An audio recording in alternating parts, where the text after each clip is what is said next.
webinaire du jour vous est proposé par l'Agence de l'orientation et des métiers, dans le cadre de nos missions d'outillage des acteurs de l'infométier et de l'orientation. Et donc, on va aborder la cybersécurité sous différents angles, les compétences, les évolutions, les Attends, métiers c'est le en tension. microphone. Bonjour. Bonjour! Et pour nous accompagner ce matin sur cette thématique, eh ben, on a la chance d'avoir Bonjour à tous. bonjour, beaucoup de professionnels avec nous. Et bah, je vais vous proposer de les rencontrer pour la première fois. Bonjour Elsa. Bonjour. Alors Elsa Elsa, Jo- oui, allez-y. Oui, voilà. Donc, je suis Elsa Jobert. Je suis enseignant-chercheur à l'Université de Caen-Normandie. Je suis responsable du projet CIRCE, dont je vais vous parler dans quelques minutes. Merci Elsa. Avec nous également Eric Hazan. Bonjour Eric. Bonjour à toutes et à tous. Donc Eric, vous êtes délégué régional à l'ANSSI, c'est ça? Oui, oui, c'est ça. Alors, l'ANSSI, c'est l'Agence nationale de la sécurité des systèmes d'information, et j'en dirai quelques mots lorsque j'évoquerai ce sujet. Ça marche. Merci. Avec nous également Morgane Goglu. Bonjour Morgane. Oui, bonjour. Donc, Morgane Goglu, je suis chargée de mission alternance et promotion des métiers au sein de l'OPCO Atlas. Et donc, on accompagne notamment les entreprises du numérique. Merci Morgane. Bonjour Alexandra Bricou. Bonjour, je suis déléguée emploi, formation, orientation chez Numéum Normandie. Numéum, c'est quoi? C'est le syndicat professionnel des entreprises du numérique. Nous aurons également avec nous, mais par la magie de la vidéo, Benoît Grunemwald, qui est porte-parole et directeur des affaires publiques à l'ESET. Avec nous, bien présente, Élodie Malouagne. Bonjour Élodie. Bonjour à toutes et à tous. Alors, Élodie Malouagne, j'ai créé la société Lex Regula. C'est une société de protection des données et cybersécurité, un conseil en protection des données et en cybersécurité. Merci Élodie. Également avec nous, Fabien Richard. Bonjour Fabien. Oui, bonjour. Fabien Richard, je suis le responsable de la e-santé, de la transformation numérique du système de santé en Normandie à l'ARS et également le référent régional sur les questions de cyberdéfense. Merci. Avec nous également, Eris. Bonjour Eris. Bonjour. Et donc Eris, Alors, vous je êtes suis Eris. étudiante. Oui, je suis étudiante à l'ECJLEC et alternante en cybersécurité opérationnelle. Merci beaucoup. Également un autre étudiant, Thomas. Bonjour Thomas. Bonjour, Et donc Thomas, vous êtes étudiant où ça? 42 Le Havre D'accord. et je fais mon alternance à la SERP à Rouen en tant Ok, qu'analyste merci. SOC. Ça marche, vous nous en direz un petit peu plus tout à l'heure. Et donc moi-même, qui suis chargée de mission à l'Agence régionale de l'orientation et des métiers. Alors, quel est l'objectif de ce webinaire? Eh ben, c'est tout simplement de vous outiller. C'est que vous puissiez mieux connaître cette filière pour mieux y orienter finalement vos publics, hein, puisque vous accompagnez tous des publics. Et donc, voilà un peu comment ça va se découper. Donc, on va commencer par un cadrage, hein, avec Elsa et puis Eric, donc avec l'Université de Caen et puis avec l'ANSSI. Ensuite, on fera un détour vers les compétences et les métiers de la cyber avec Alexandra Bricou et Morgane Goglu. Ensuite, on va avoir tous nos témoignages, hein, donc les 3 témoignages de pros, puis un petit focus sur les formations du secteur pour que vous ayez bien une cartographie en tête de toutes les formations qui sont possibles à tous les niveaux. Et puis, on aura nos témoignages évidemment de nos 2 étudiants que vous venez d'entendre. Et on finira par un focus sur des outils pour que vous puissiez repartir avec un peu une boîte à outils pour ensuite pouvoir accompagner vos publics dans le domaine. Alors, on va commencer avec Eric et avec Elsa. Et je vais commencer en fait avec Eric en vous posant la question, Eric, on en est où de la menace cyber en ce moment? Parce que s'il y a des besoins, c'est qu'il y a une menace alors. C'est exact, et si vous le permettez, Alexandra, avant d'aller peut-être dans le cœur du sujet, donc présenter l'ANSSI, hein, donc l'Agence nationale de la sécurité des systèmes d'information en quelques mots. L'ANSSI, c'est donc une agence gouvernementale, hein, c'est l'agence de l'État en fait, qui a pour objectif de protéger la nation contre les cyberattaques. Donc c'est une vaste mission, une noble mission de rôle, hein, donc la protection qu'on appelle des systèmes d'information, qui s'illustre notamment par toute la production de recommandations, de guides que vous trouverez sans difficulté, puisque c'est accessible publiquement sur notre site internet, hein. Je mettrai 2-3 liens d'ailleurs à la fin de mon intervention dans le chat. et également une mission dite de réaction aux cyberattaques parce qu'elles sont quotidiennes finalement, et ça va répondre à cette première question. Sachant quand même que le spectre d'intervention de l'agence, il est réduit entre guillemets à l'administration, aux opérateurs critiques et on va dire à la sphère publique, ce qui fait quand même plusieurs centaines, voire quelques milliers d'entités, mais on ne couvre pas tout le spectre. On a créé quand même des dispositifs qui permettent de relayer, d'apporter du conseil, voire de la réponse à incidents. Je pense notamment au centre de réponse aux incidents normands qui s'appelle Normandie Cyber, par exemple. Bref, tout ça se met en place au fur et à mesure des années, au fur et à mesure des budgets qui nous sont alloués également, parce qu'il y a une question derrière financière importante. Et pour revenir à cette question lancinante de la menace, tout simplement, tout le monde évidemment constate et participe à cette numérisation profonde de la société, hein, de la société au sens large, ce qui nous, de notre regard côté Annecy, pose la question d'une dépendance extrêmement forte à ces systèmes d'information. Et quand on parle de dépendance, ça signifie que si demain plus rien ne fonctionne, hein, et je ne vous ferai pas l'affront de vous tenter l'expérience, c'est-à-dire laissez votre téléphone portable pendant 24 heures et vous allez voir l'état de manque dans lequel vous allez être, hein, et au-delà simplement de l'aspect professionnel. L'idée, c'est bien de se dire que une dépendance accrue au système d'information, de nombreuses vulnérabilités, hein, autant logicielles que matérielles, mais je passerai les détails techniques, ça n'a pas d'intérêt à ce stade, avec un champ d'attaquants, et je me permets ce terme-là, d'adversaires même, puisque lorsqu'on pense à des puissances étatiques, on parle même d'adversaires, extrêmement importants, avec une diversité totale en matière de faune, si je puis dire, entre des délinquants, des cybercriminels, peu professionnels, des groupes d'attaquants, de cybercriminels, eux, très professionnels, très souvent d'ailleurs adossés à des mafias notamment, ou à des systèmes de type mafieux, et puis des entités de type étatique, et tout cet écosystème finalement participe à une insécurité permanente du monde numérique. Et je pense qu'il ne faut pas être naïf, hein, ne pas croire que parce que vous n'auriez pas été touché, vous ne seriez pas la cible demain ou après-demain de tentatives d'hameçonnage, par exemple, à travers des mails, des faux courriels, du SMS, etc. etc. Bref, tout le monde est à risque finalement, mais singulièrement davantage encore probablement les entreprises, parce que c'est la chaîne de valeur qui est recherchée par beaucoup d'attaquants, parce que qui dit chaîne de valeur dit gain potentiel, dit financiarisation, pardon, de la criminalité liée au numérique. Bref, des écosystèmes assez agressifs, voire très agressifs, qui s'appuient de surcroît sur des évolutions technologiques. Hein. On parle beaucoup d'intelligence artificielle aujourd'hui. Sachez que l'utilisation d'algorithmies, hein, moi je préférais ce terme-là, dans de l'automatisation d'attaques ou de recherche de cibles, elle est constatée depuis de nombreuses années. Donc l'IA, entre guillemets, elle n'est pas apparue là comme ça subitement au détour de quelques outils. Bref, beaucoup de menaces qui peuvent toucher tout le monde finalement, tant dans la sphère personnelle que professionnelle, mais la bonne nouvelle, et je céderai la parole sans doute après à Elsa, c'est qu'on a de nombreux dispositifs de réponse, de nombreuses solutions, et donc il ne tient qu'à chacun et à chacune de s'emparer du sujet, de comprendre qu'il y a des risques et de s'en protéger. Merci. Peut-être pour enchaîner, vous parliez de dispositifs pour mieux se protéger. Est-ce qu'il y a des dispositifs qui sont accessibles à tous? Alors, je le redis, hein, je remettrai le lien dans le chat. Hein, donc je ne peux qu'encourager à aller sur le site de l'Annecy, hein, cyber.gouv.fr, qui dispose de beaucoup d'outils, d'informations, de guides, etc. et tout. Je pense notamment, alors on va parler Mon Aide Cyber évidemment, mais je pense aussi à une campagne, parce que le cœur du sujet aussi, ça a trait à la formation, hein, et au métier de la cybersécurité. Une campagne qui a été lancée il y a plus d'un an par l'Annecy, notamment le ministère de l'Éducation nationale, qui s'appelle Demain spécialiste cyber. Donc ça aussi, c'est une forme de réponse sur la formation initiale et la formation continue d'une certaine manière. Donc je vous mettrai le lien également vers ce site qui comporte de nombreuses ressources extrêmement utiles. Et donc un dispositif, notamment un outil de diagnostic qui s'appelle Mon Aide Cyber, qui est déployé en Normandie depuis bientôt un an, et partout en France finalement.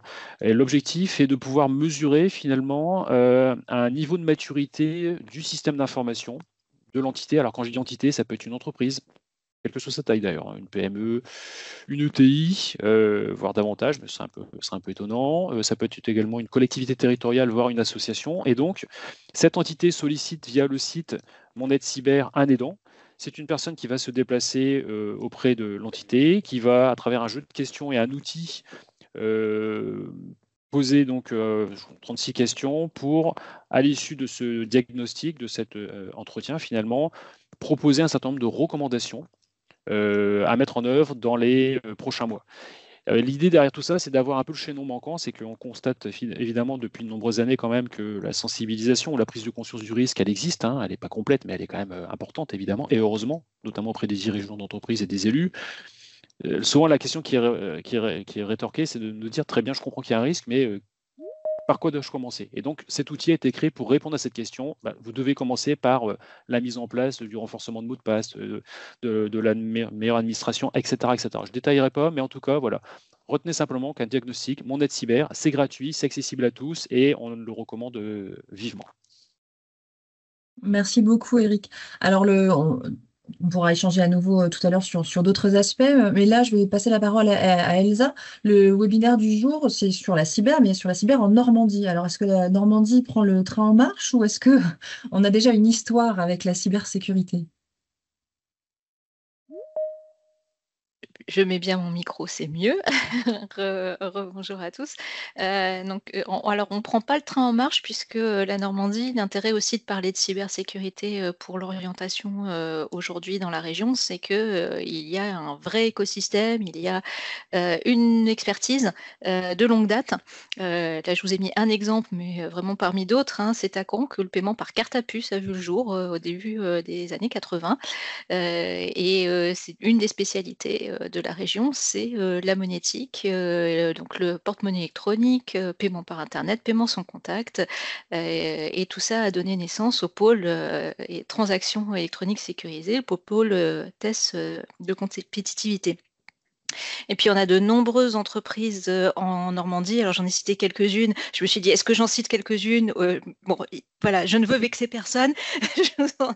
Mais il y en a de très nombreuses en Normandie qui constituent vraiment un terreau propice pour les alternances de nos jeunes et moins jeunes en formation. Et puis ensuite pour le marché du travail. Fabien pourra sûrement dire quelques mots du CLUSIR que j'ai évoqué ici, qui fédère les professionnels de la cybersécurité en Normandie. Donc il y a vraiment déjà depuis de longue date un développement et des compétences et des expertises dans le domaine. Alexandra, si tu veux bien passer à la slide suivante, voilà.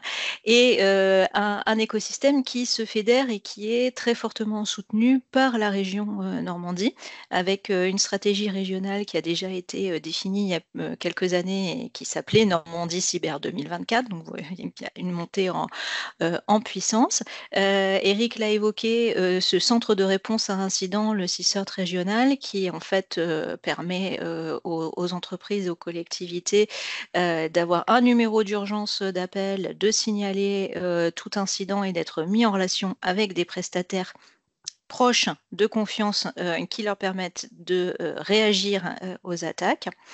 Et puis une structuration par le campus Normandie Cyber qui a été récemment labellisé sur le modèle du campus cyber national et qui rassemble tous les acteurs de la cyber, mais aussi toutes les entreprises et les collectivités qui ont un intérêt à développer leurs compétences pour se prémunir contre la cybercriminalité, mais aussi, et c'est un des objectifs de ce webinaire et de votre action, nous l'espérons, susciter des vocations, et puis avec aussi pour le campus une offre de services et des outils qui permettent finalement les échanges et une meilleure connaissance et une meilleure cyberdéfense.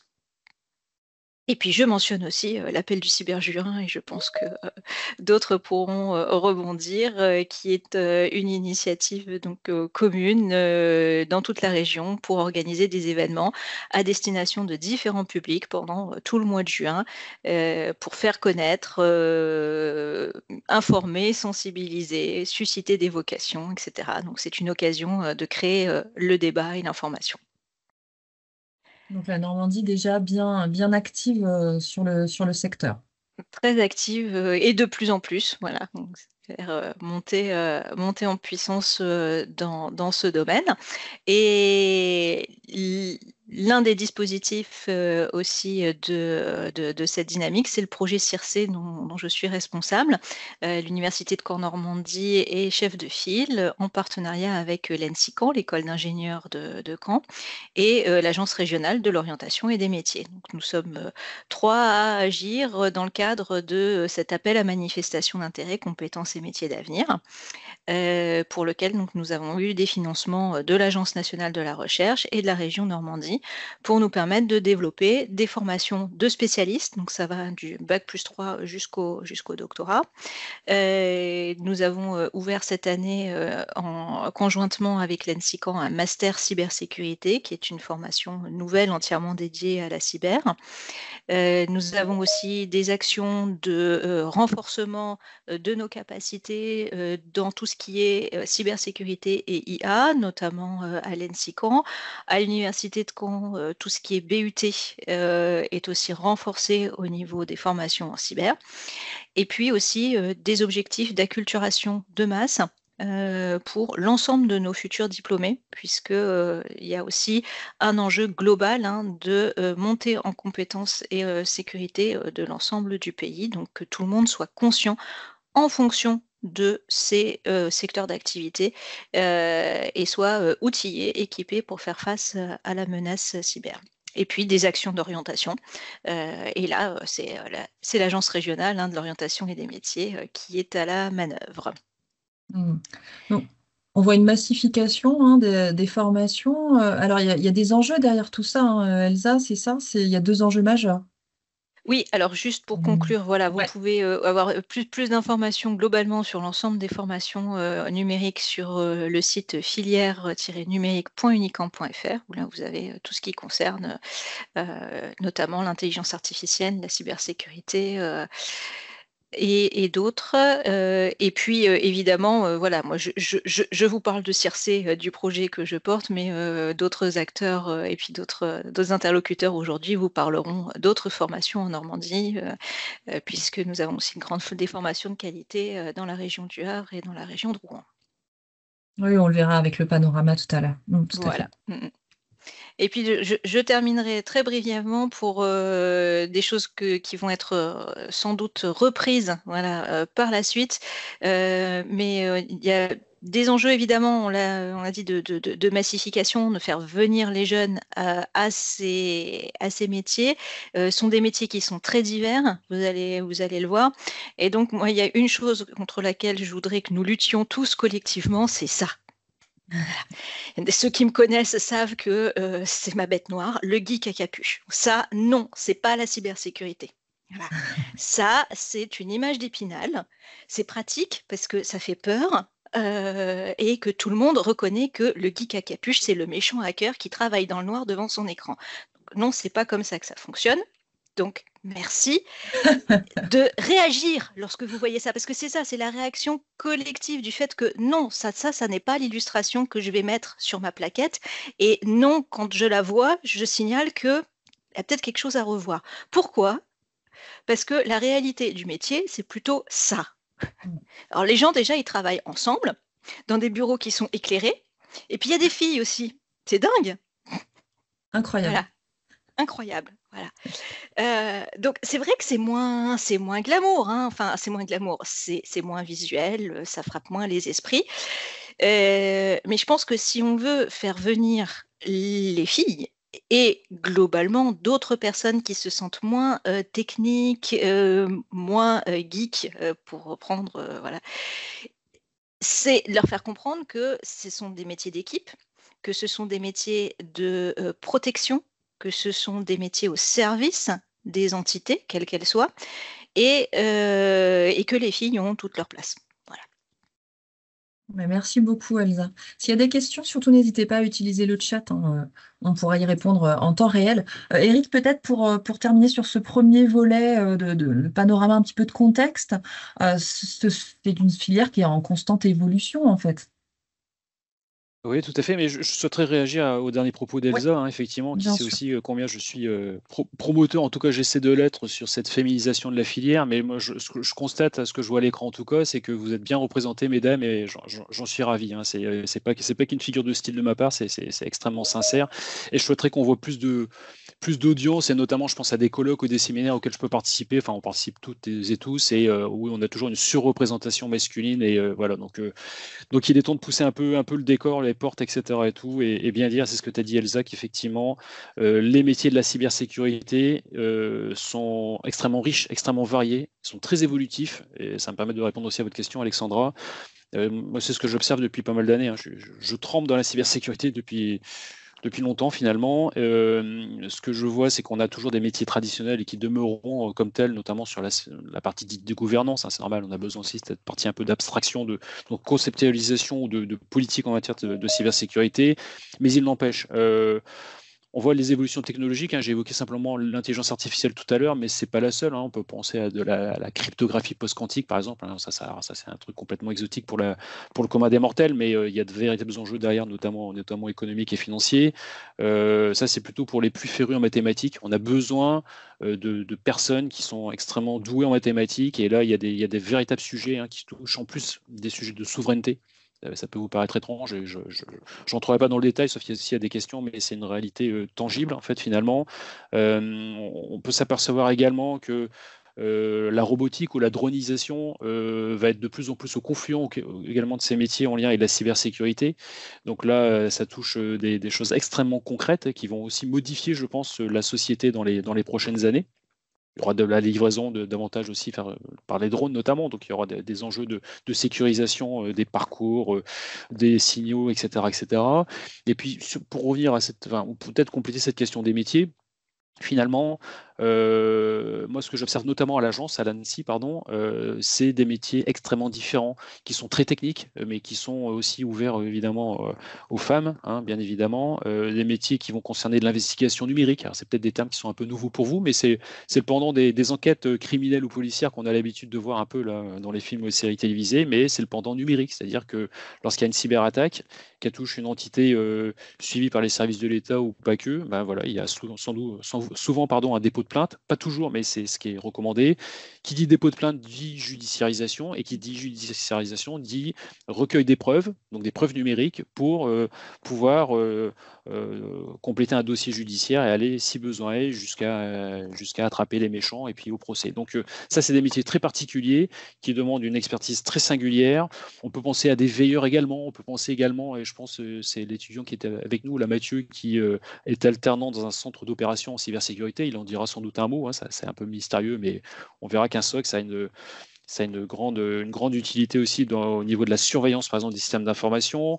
On peut penser également, et je salue la juriste qui est parmi nous, ces métiers juridiques, parce que là aussi, c'est des expertises très singulières, très particulières, déjà dans le numérique, mais encore plus singulièrement en matière de cybersécurité.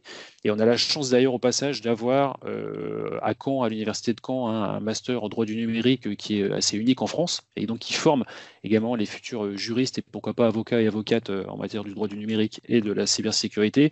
Bref, toute une palette de métiers qui également évoluent. Certains alors, disparaîtront sans doute, mais c'est le jeu de l'évolution qui veut ça, et puis de nouveaux à venir qu'on n'imagine sans doute pas aujourd'hui en 2025, et on en parlera peut-être en 2030, et on aura quelques surprises à mon avis, mais voilà, je pense qu'on a des tendances très fortes et plein de potentialités. C'est ce qu'il faut vous dire aussi, vous, étudiantes et étudiants, c'est que le monde des possibles, notamment en cybersécurité, il est extrêmement ouvert. Donc je trouve, moi, extrêmement rafraîchissant et extrêmement intéressant. C'est-à-dire vous pouvez commencer, démarrer dans un métier, et puis 5 ans plus tard, je ne vais pas dire changer complètement, mais verser dans autre chose, etc. etc. Donc tout est possible.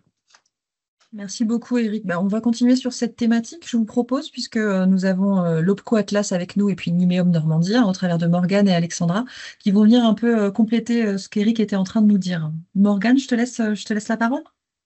Oui, merci Alexandra. Alors effectivement, je pense que vous l'avez bien compris, mais je vais en rajouter une petite couche. Les métiers de la cybersécurité sont des métiers qui sont en pleine expansion. Donc ça, c'est un fait, il faut le savoir. Preuve en est, en Normandie, on a eu plus de 32%. On a eu 32% d'offres d'emploi en plus sur un an. Après, Je nuance un peu mes propos et Alexandra y reviendra aussi un petit peu après. Mais les métiers vraiment purement cybersécurité aujourd'hui se trouvent plutôt dans les sièges sociaux et du coup, qui dit sièges sociaux dit Paris. Voilà, donc vous le voyez sur la carte en haut à gauche, la plupart des emplois dans la cyber se trouvent à Paris. Après, vous voyez la Normandie, bon, ça fait un peu peur 1%, mais on est au même niveau que beaucoup d'autres régions finalement. Et donc ça, ce sont des chiffres de l'année dernière. Encore une fois, les métiers sont en pleine expansion et ça n'arrête pas de grandir, y compris en Normandie, bien entendu. Et puis après, on y reviendra aussi, mais en fait, les métiers de la cyber, c'est des métiers qui sont connexes aussi à d'autres. Donc, on peut aussi retrouver de la cyber dans d'autres métiers. Voilà. Et on peut aussi et surtout retrouver la cybersécurité en fait dans plein dans plein de secteurs d'activité différents. Aujourd'hui, on pense cybersécurité dans une entreprise où on va faire des audits pour les autres entreprises, on va mettre en place des solutions anti-piratage, etc.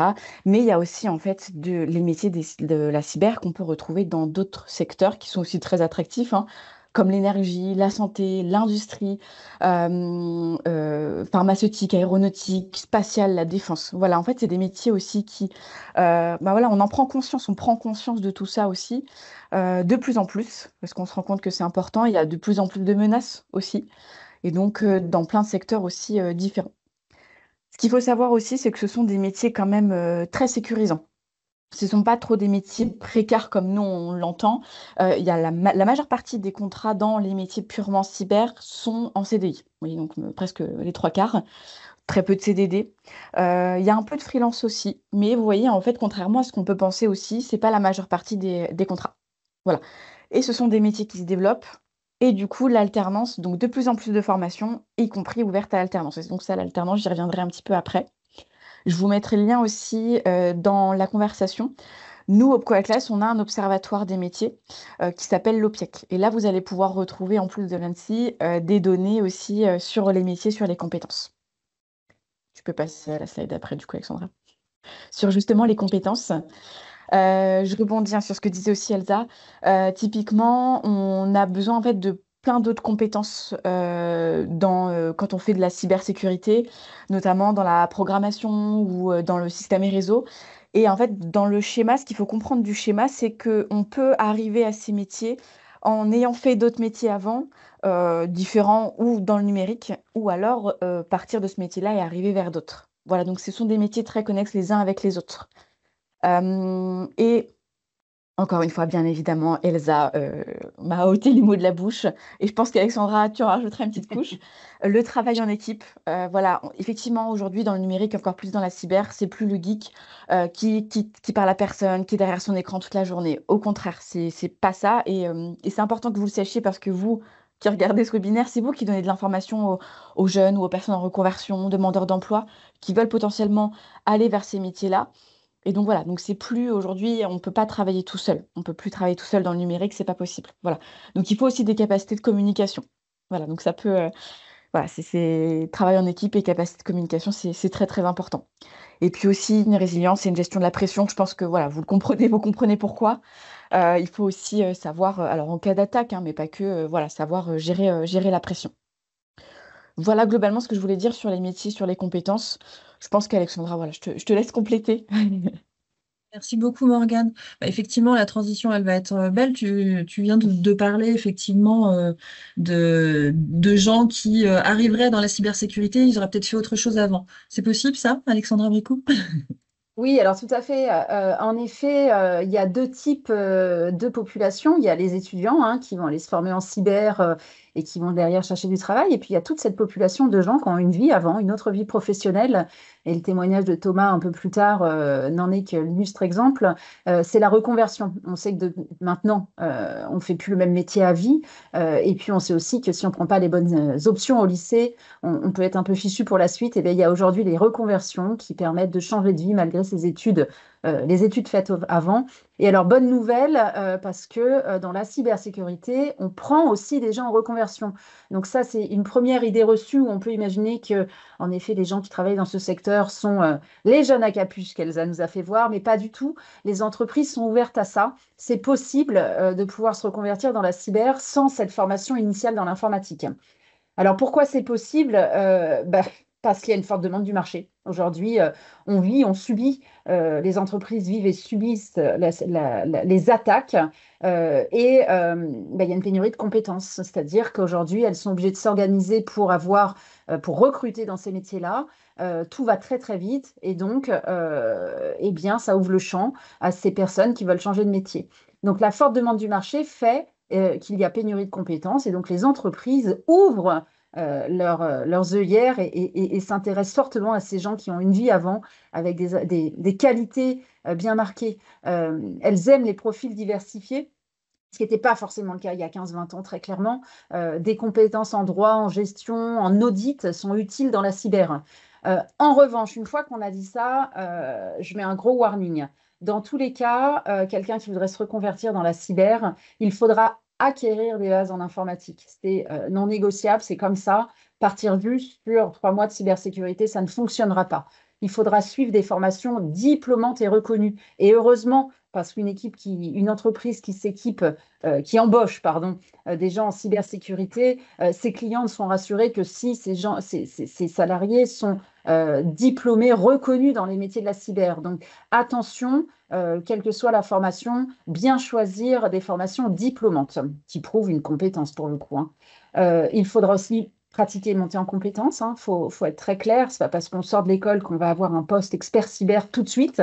Et ça se comprend. Et donc, très souvent, trouver une première expérience de stage, d'alternance. Et c'est en ça aussi que l'alternance montre le bout de son nez dans les métiers de la cyber, parce que c'est une première occasion de montrer à l'employeur ce qu'on est capable de faire avant d'avoir les entières responsabilités de toute la cybersécurité de l'entreprise.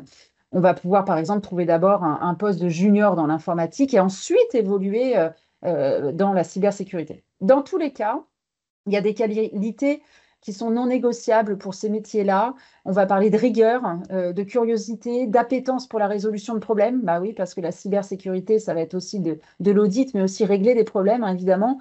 On peut aussi être autodidacte, motivé, qui aime apprendre. On peut changer de métier, mais plus que jamais dans les métiers de l'IT et de la cyber, il faudrait être rigoureux, ça se comprend, et curieux, parce que les hackers, ils ne nous attendent pas, ils sont toujours pleins d'imagination et ils peuvent toujours avoir un coup d'avance sur nous. Donc quelqu'un qui resterait, je suis formé, c'est bon, je suis prêt, ça n'ira pas bien loin parce que les technologies évoluent très très vite.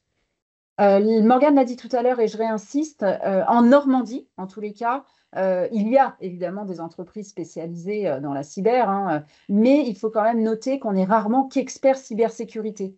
On va occuper des postes, par exemple, de développeurs spécialisés dans la cyber, d'administrateurs ou spécialisés dans l'infrastructure avec une couche cyber. Mais en Normandie, parce que les sièges, on en a évidemment, heureusement, mais ils sont plutôt à Paris, il faut savoir que c'est la couche supplémentaire d'un poste, la cybersécurité. On n'est rarement que expert cyber. Et enfin, le métier de cybersécurité, je vais schématiser à l'extrême, il y a 2 grands axes. La cyber, il faut sortir de l'imaginaire des films américains, c'est pas se battre contre des hackers toute la journée. Ça va être surtout, et il faut le savoir quand on oriente nos jeunes, ou même pour les gens qui se reconvertissent, c'est beaucoup d'audit et d'analyse. C'est-à-dire qu'il y a un premier pan des métiers de cybersécurité qui va être l'entreprise qui nous appelle pour vérifier que son système est fiable. Est-ce qu'elle a bien tout mis en place pour éviter toute attaque? Ça, c'est le gros quand même morceau des métiers. Donc, si on pense qu'on va se battre contre toute la journée contre des hackers, c'est une idée reçue qu'il faut aussi casser. Il faut être lucide pour éviter toute déception ensuite. C'est pas des films américains, la vie des entreprises françaises. Et puis, il y a l'autre pan où là, en effet, c'est le pompier. C'est-à-dire, c'est trop tard, l'entreprise s'est fait attaquer et il faut résoudre le problème, arrêter le hacker de pouvoir rentrer dans le système de l'entreprise. Là, il est trop tard, la structure n'était pas assez sécurisée, elle s'est faite attaquer et là, le pompier, entre guillemets, va venir fermer tous les ports et puis faire en sorte que l'entreprise se retrouve à nouveau dans un système safe. Donc voilà, il y a deux grands pans, mais il ne faut pas sous-estimer la partie audit et analyse. Voilà pour ce que je pouvais dire sur la partie reconf dans la cybersécurité et les idées reçues. Merci, c'était très clair. Surtout s'il y a des réactions ou des questions, n'hésitez pas, hein, le chat est ouvert. On va pouvoir passer à la partie des témoignages professionnels. Alors, le premier témoignage, il est en vidéo parce que Benoît n'a pas pu être avec nous. Donc, je vais vous inviter à monter le son de votre ordinateur parce que l'enregistrement est assez faible en son. Mais je vous invite à découvrir le témoignage de Benoît. Bonjour à tous et merci de m'accueillir dans cette session. Je suis désolé, je ne peux pas être en direct, mais j'avais vraiment à cœur de répondre aux quelques questions qui m'ont été posées.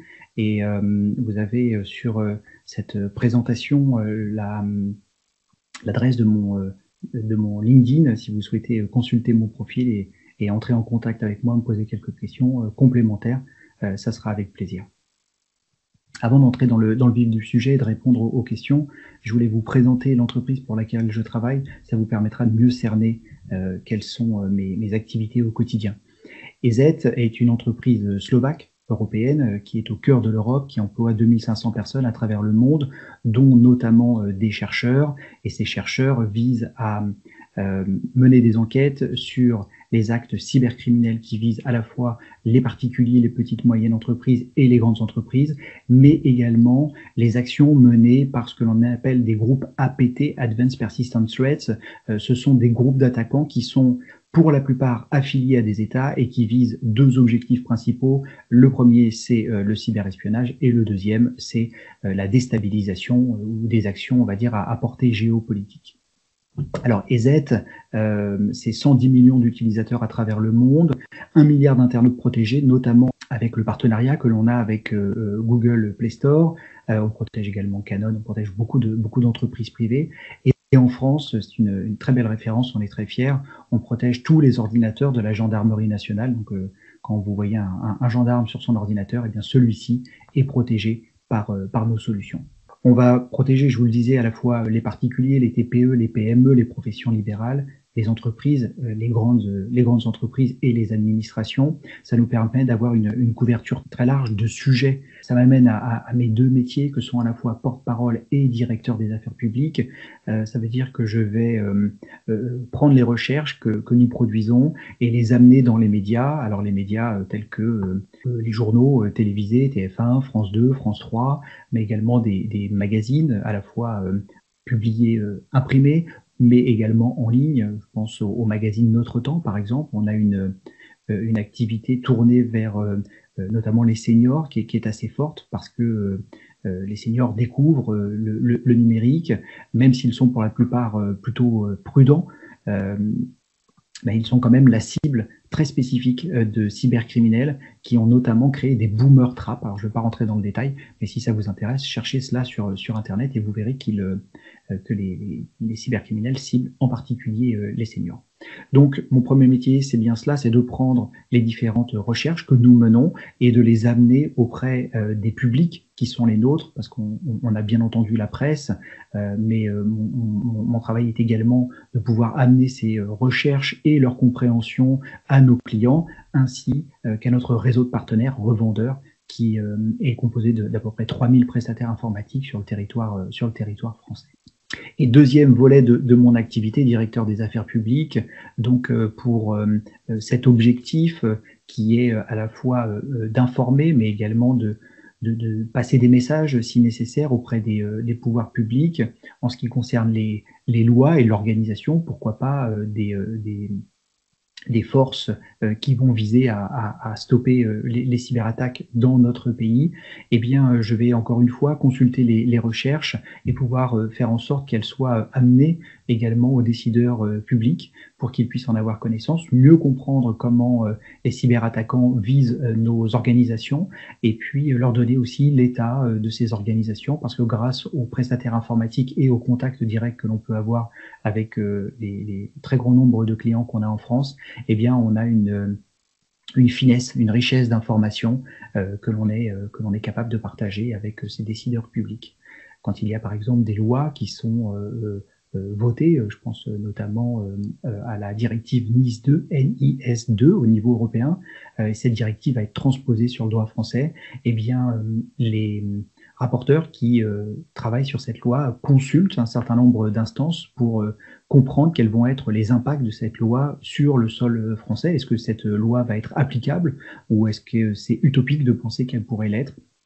Et grâce à ces informations, eh bien, elles vont pouvoir ajuster cette loi pour qu'elle soit la plus réaliste possible quant au terrain qui est celui de nos entreprises.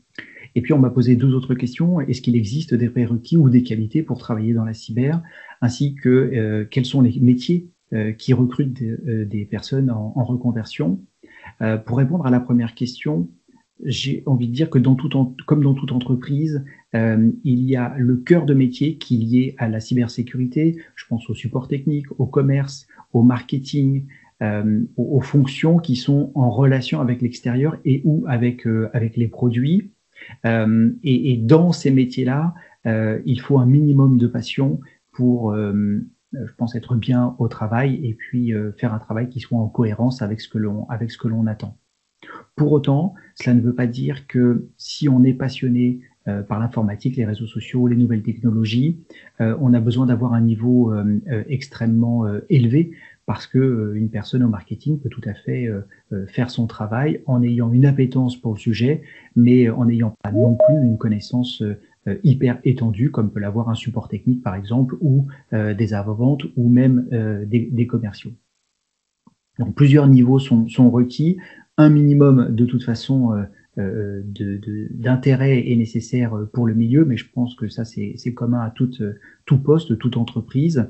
Et puis sachez que dans les métiers en tension, et la cyber en fait partie, on a vocation à trouver des ressources. Donc, on forme énormément les personnes, on les accompagne, comme on le fait d'ailleurs quand on a un nouveau prestataire informatique qui peut certes connaître l'informatique, mais qui ne connaîtra pas forcément notre métier ni nos solutions et nos produits. Donc, dans ce cas-là, on va pouvoir l'accompagner et le former pour qu'il soit compétent sur nos solutions. Et donc, cette formation que l'on dispense à l'extérieur, bien entendu, on la dispense à l'intérieur.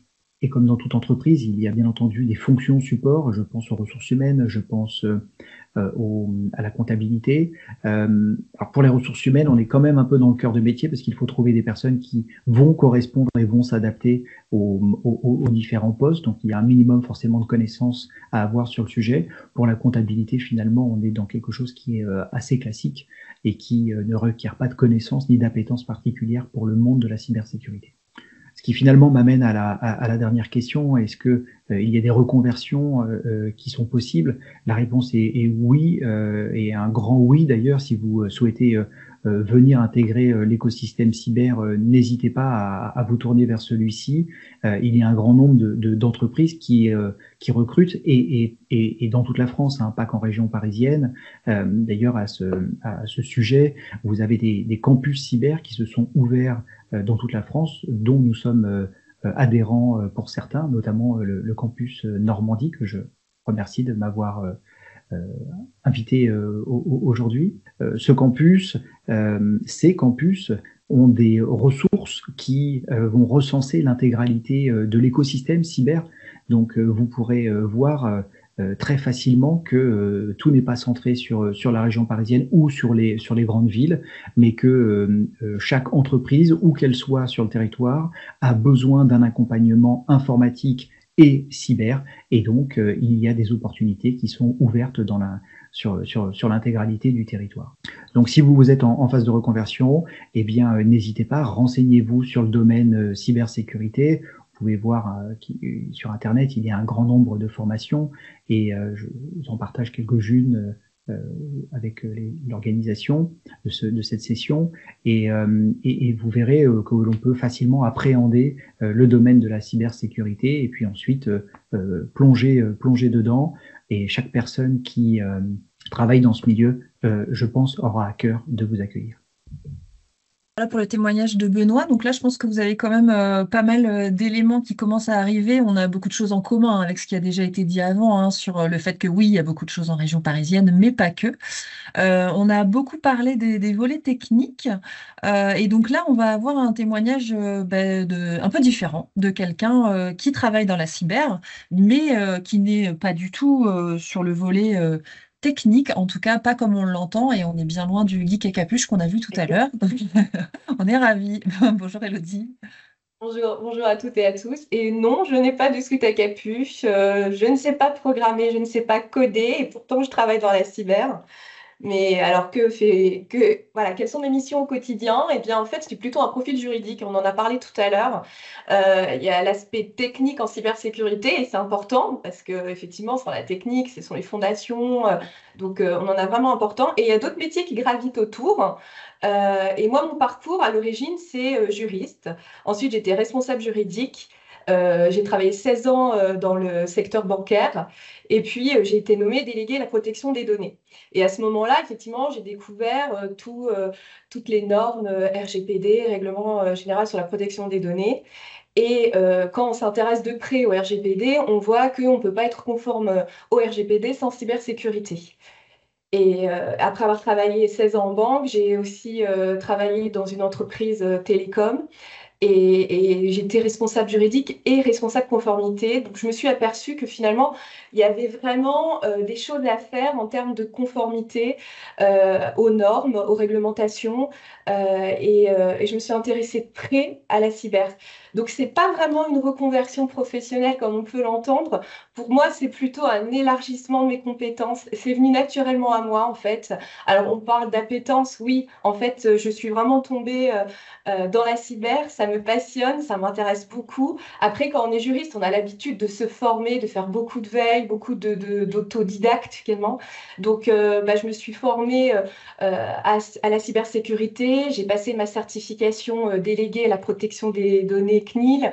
Je me suis formée aux normes ISO 27001, 27002. J'ai passé la certification référent cybersécurité justement pour avoir ce côté vocabulaire technique qui pouvait quelquefois me manquer quand on est juriste. Et tout ça fait qu'en fait, j'ai un profil où j'apprends à vulgariser et être assez pédagogue, parce qu'en tant que juriste, on doit vulgariser les termes pour se faire comprendre. Et en travaillant dans la cyber, on doit aussi, quand on s'adresse aux chefs d'entreprise, parler un petit peu moins technique, parler sensibilisation, parler cyberhygiène, formation, etc. Donc, les métiers aujourd'hui, j'ai créé la société Lex Regula, une société protection des données en cybersécurité. Mon travail au quotidien, c'est de la sensibilisation, de la formation auprès des chefs d'entreprise, des dirigeants, des collectivités, voilà, que ce soit des organisations publiques ou privées, et de faire des audits. Alors, je m'adapte en fonction de la taille de l'organisation. Alors, effectivement, il y a les normes ISO 27001, 27002. Quand on parle avec un TPE, avec une TPE, PME, on peut largement se baser sur les guides de l'ANSSI, les référentiels qui sont très complets, qui permettent d'apporter vraiment des solutions aux chefs d'entreprise, des diagnostics. Donc voilà, il y a tout un panel et aussi l'offre de TPO externalisée pour les entités qui le souhaitent, qui ont besoin d'un DPO, pas forcément à temps complet. Alors DPO, c'est délégué à la protection des données. Lex Regula propose également ces services-là. Alors, je veux bien que tu passes la slide après, s'il te plaît, Alexandra. Et donc aussi, en tant que chef d'entreprise dans la cybersécurité en tant que femme, je me suis rendu compte d'une réalité assez alarmante. C'est que en fait, il n'y a que 24% des femmes dans les emplois du numérique et 11% dans la cybersécurité. Alors, on en a déjà parlé un petit peu, effectivement, il y a pas mal de stéréotypes liés à ce fameux sweat à capuche qui nous dessert beaucoup et au fait d'une méconnaissance des métiers où on a l'impression que la cybersécurité, c'est très technique, c'est des ingénieurs, bac+5, qu'il faut savoir coder, programmer, être bon en maths. Je vois en fait dans les collèges qu'on a tendance à des fois ne pas impliquer les jeunes filles comme il le faudrait, les décourager en leur disant que voilà, c'est un métier où il faut être très bon en sciences, très bon en maths. Alors c'est vrai, on a besoin de profils techniques et les femmes ont tout à fait les compétences pour travailler dans ces métiers techniques et aussi dans les métiers non techniques de la cybersécurité. Et on ne va pas se priver de 50% de la population. On voit qu'il y a une pénurie de talents. On voit qu'on a besoin de talents dans la cyber. Et donc, je suis vraiment pour la féminisation de ces métiers. Et je dis bien la féminisation pour atteindre justement cette mixité. Parce qu'on a besoin effectivement de profils différents pour que pour les cyberattaquants qui eux aussi ont des profils différents pour essayer de trouver des solutions innovantes avec des... Et il n'y a pas que la féminisation, il y a aussi toute l'inclusion. On parlait de reconversion, on parlait de profils atypiques, même des personnes qui fonctionnent. Là, j'ai discuté récemment avec une personne qui a des troubles autistiques et qui se forme à la cybersécurité. Et c'est passionnant de travailler et de côtoyer cette personne-là parce qu'elle a une manière de penser qui est différente, qui est tout à fait pertinente pour travailler dans ce milieu-là. Donc, je veux bien que tu passes sur la slide après. Donc, outre la féminisation, je pense qu'il faut parler de mixité, d'inclusion. Et donc, c'est un vrai enjeu. Pour moi, c'est un enjeu de performance.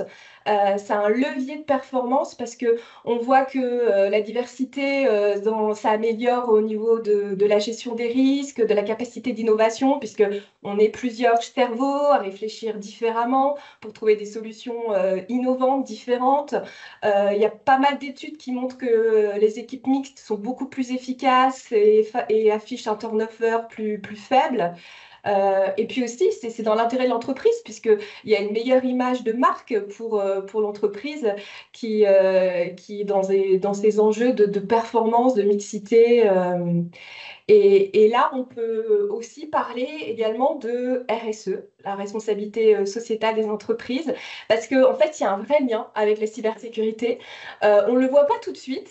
Mais oui, la cybersécurité repose, il y a on va retrouver ces trois piliers au niveau de la RSE, puisque la responsabilité sociétale des entreprises repose sur trois piliers fondamentaux. Le pilier social, qui va garantir tout ce qui est mixité, bien-être des employés, l'égalité des chances sociales, sociétales. Ensuite, il y a le pilier tout ce qui est environnemental, qui limite l'impact, vous savez, le bilan carbone, etc., qui favorise les technologies durables.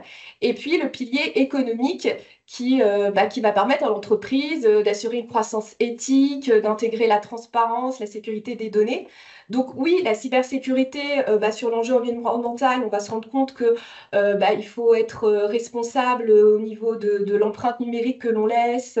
Les prompts sur ChatGPT, ça utilise 2 litres d'eau lorsqu'on fait entre 10 et 50 questions. De plus en plus de data centers, donc il y a tout ce qui est environnemental. Moi, le pilier qui m'est cher, c'est le pilier effectivement social, sociétal. C'est tout ce qui est féminisation, inclusion, mixité, diversité. Et là, on retrouve tout le secteur cybersécurité. Et puis le pilier économique, oui, tout ce qui est transparence, éthique, la réglementation. Il y a beaucoup de normes, beaucoup de lois. Donc, on a cité le RGPD, NIS2, DORA. Il y a des normes aussi, ISO 27001, 27002 et plein d'autres. Et pour se retrouver dans ce tsunami réglementaire, effectivement, il faut être formé et faire appel à des experts qui peuvent vous accompagner et accompagner les entreprises, les collectivités, les organisations au quotidien dans la conformité aux normes. Je veux bien que tu passes aussi sur la slide d'après. Et donc, l'ex-Regula a rejoint la communauté Cyber for Tomorrow. Cette communauté de professionnels qui met justement en valeur la responsabilité sociétale des entreprises. Et on va retrouver ces trois piliers.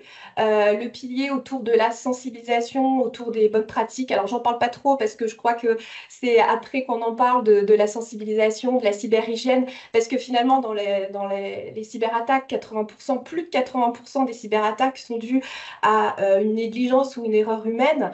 Et plutôt que de dire que l'humain est le maillon faible, moi, j'aime pas cette expression. Je préfère dire que c'est la ligne de défense. Et donc, toute la sensibilisation, la formation à des gestes simples comme les mots de passe, utiliser des gestionnaires de mots de passe, ne pas vous connecter à des Wi-Fi publics. Enfin, il y a plein de choses, donc j'en parle pas trop, on verra ça après.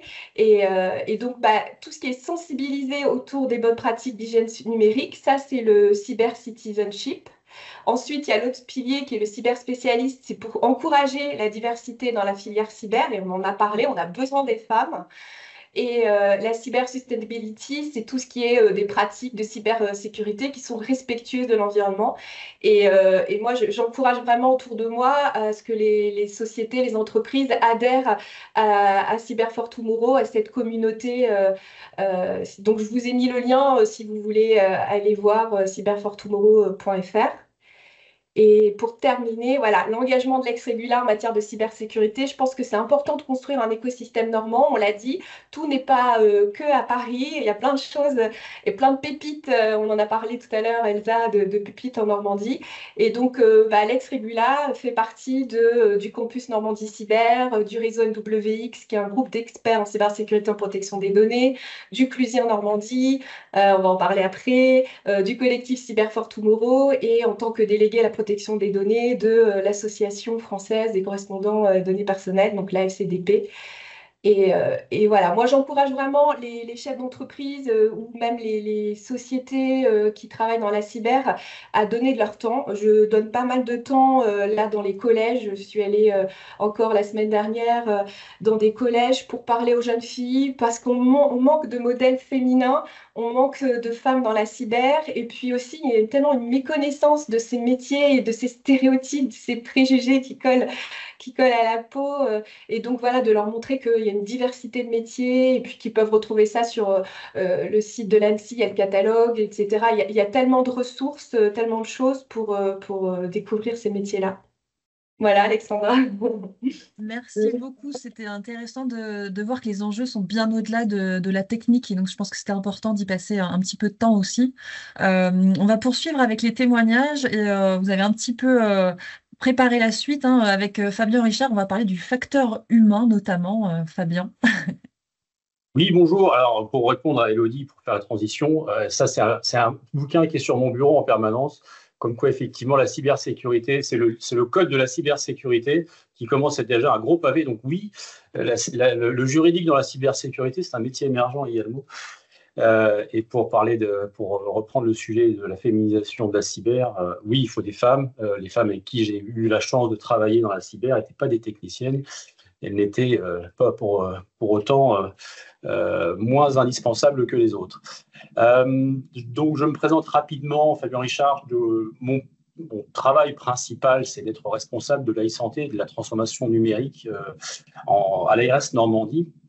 Donc, j'accompagne tout le développement, la transition numérique des établissements sanitaires, sociaux et médico-sociaux en Normandie. Donc, c'est près de 140 hôpitaux et près de 2500 structures médico-sociales et sociales, les EHPAD, les instituts pour personnes handicapées, etc. etc.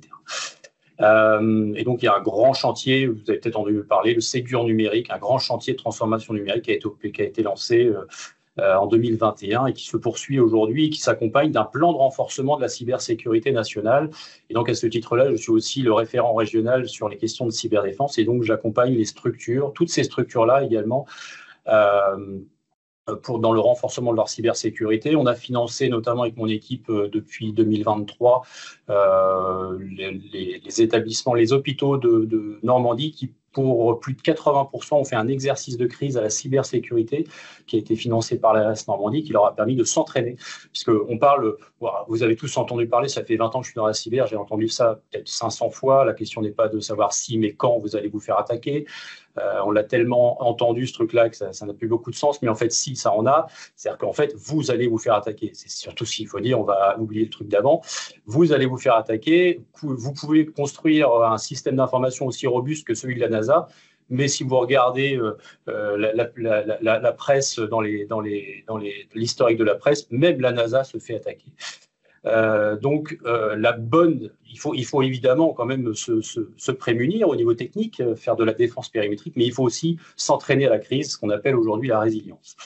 Et donc, on entraîne aussi le système, ça fait aussi partie de mon job, de préparer aussi les professionnels de santé et les structures de santé à réagir. Toute petite anecdote en 2 minutes, mais on a fait faire en exercice pilote en fin d'année 2023 un exercice de crise cyber à une structure médico-sociale et 3 mois plus tard, elle s'est fait attaquer. Une vraie attaque, rançongiciel, tout le chiffrement et tout le tralala. Cette structure, elle s'est relevée à une vitesse à laquelle je n'avais jamais vu une structure se relever parce qu'elle s'était entraînée avant, parce qu'elle avait anticipé, parce que chacun savait ce qu'il avait à faire, elle avait anticipé les choses, parce qu'elle avait vérifié ses systèmes de sauvegarde, etc. etc. Donc l'importance de l'entraînement, c'est fondamental. Donc ça, c'est mon premier travail. Et puis, à mes heures perdues, je suis aussi président du Clusier Normandie. On en a déjà parlé une fois ou deux. Donc, c'est un club qui a 4 ans aujourd'hui et qui a pour vocation d'animer la communauté normande, tous les gens, toutes les entreprises, toutes les personnes individuelles que la cyber intéresse peuvent venir s'asseoir autour de la table du Clusier et puis échanger avec tout un tas de personnes. Donc, on fait des animations pour essayer de se partager des bonnes pratiques, se partager des informations utiles, etc., etc. Je suis également vice-président du campus cyber qui est en train de progressivement voir le jour, de s'installer aussi en Normandie. Il y a un fort partenariat entre le Clusier et le campus, puisque Eric l'a dit tout à l'heure, on a affaire aujourd'hui en face de nous à des organisations extrêmement structurées en cybersécurité. On parle de mafia cyber, on parle de communautés de cybersécurité, de cyberattaquants très très vastes et très organisés. Si nous, de notre côté, on ne fait pas le même effort de se grouper, de se serrer les coudes et de se coordonner, on a perdu d'avance. Donc voilà pour mes différentes casquettes. Non, je reviens que tu reviennes un tout petit peu. Je n'ai pas fini sur le premier slide. Pour mon parcours, alors on parlait aussi de reconversion, etc. Pour la petite histoire, quand je suis sorti de mon baccalauréat économique, j'étais sportif de haut niveau et donc je voulais devenir prof de sport.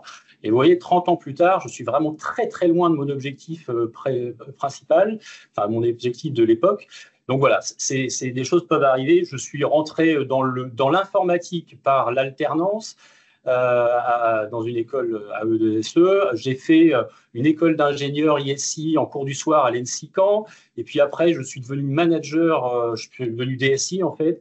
Donc après, j'ai fait des masters plutôt en management. Mais entre deux, je me suis aperçu que la cybersécurité n'était pas très adressée au sein de mon entreprise. Et donc, je l'ai pris. J'ai pris ce sujet et j'ai appris sur le tard. Voilà, en me formant un peu par à-coup, par petite formation à droite à gauche, etc.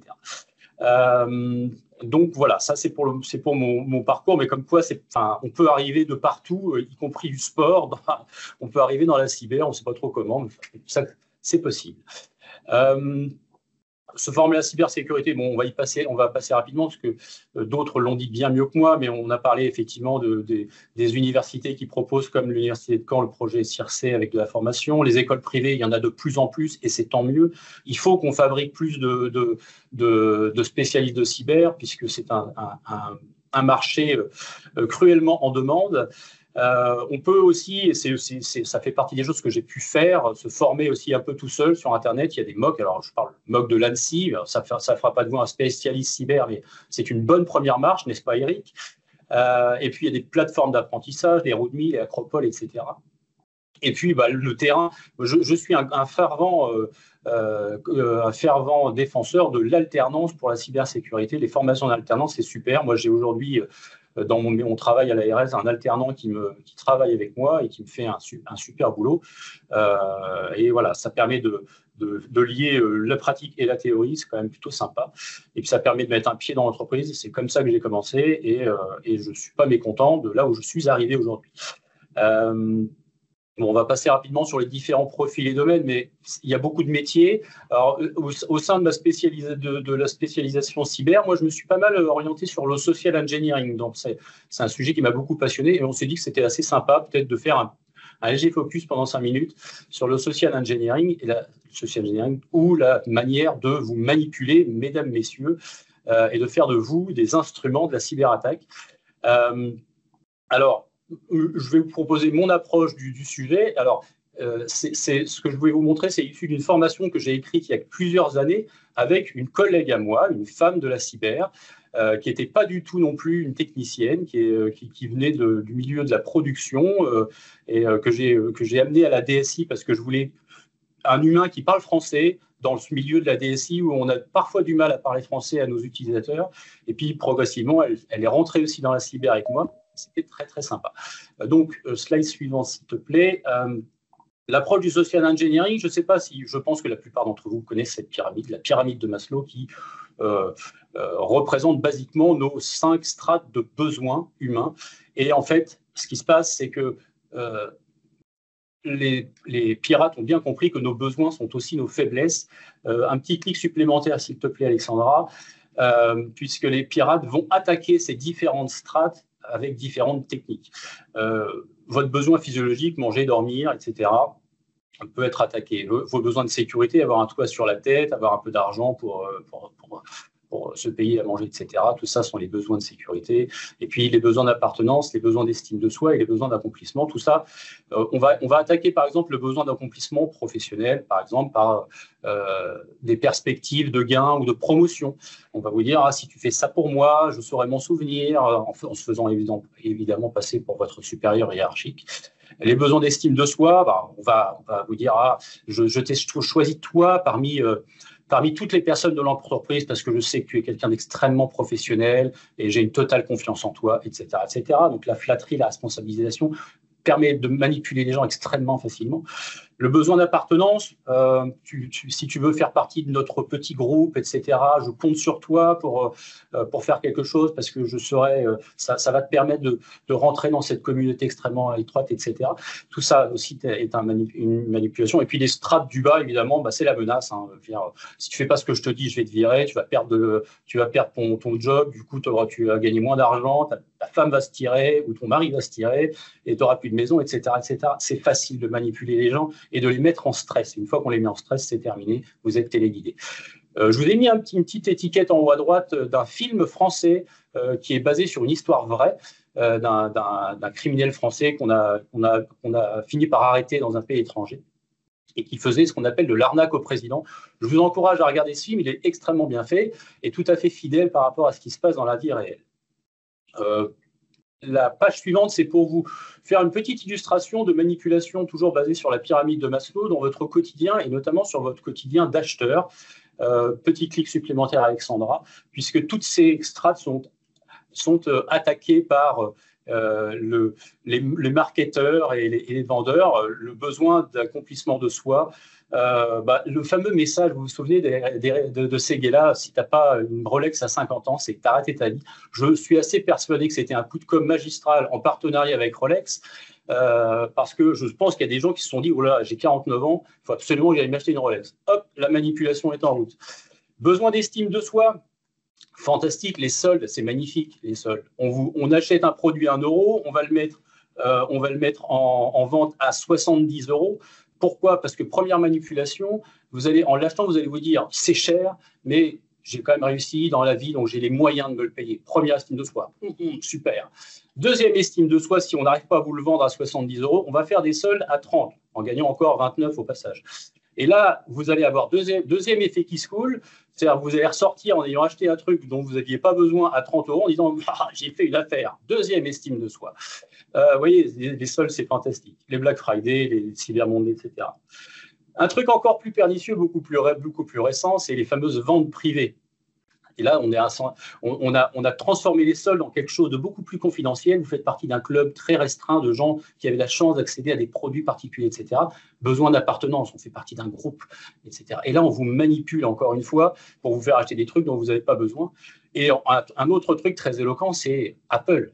Apple est devenue une société qui a plus d'argent que certains pays d'Afrique en se basant sur le besoin d'appartenance. Vous n'achetez pas un iPhone, vous rentrez dans la communauté Apple. C'est toute une question de marketing. Et derrière, il y a beaucoup de manipulation mentale. Là, bon, le besoin de sécurité, la mécanique des lots, vous allez dans les supermarchés, vous allez acheter un paquet de pâtes, on vous en offre 4 pour le prix de 3, vous en achetez 4 et c'est parti. Et puis, alors, bon, sur le besoin physiologique, j'avais pas d'exemple très concret, mais je voulais quand même vous partager une interrogation qui sera une des grandes interrogations de ma vie. Pourquoi, pendant le Covid, la première chose que les gens ont fait, c'est de se ruer dans les supermarchés pour acheter du PQ? Je ne sais pas. Mais en tout cas, le Covid a été un outil de manipulation de masse dont les vendeurs de PQ se sont frottés les mains. Donc, je n'ai toujours pas compris le pourquoi de la chose. Je me serais rué sur la bouffe plutôt, mais bon, voilà.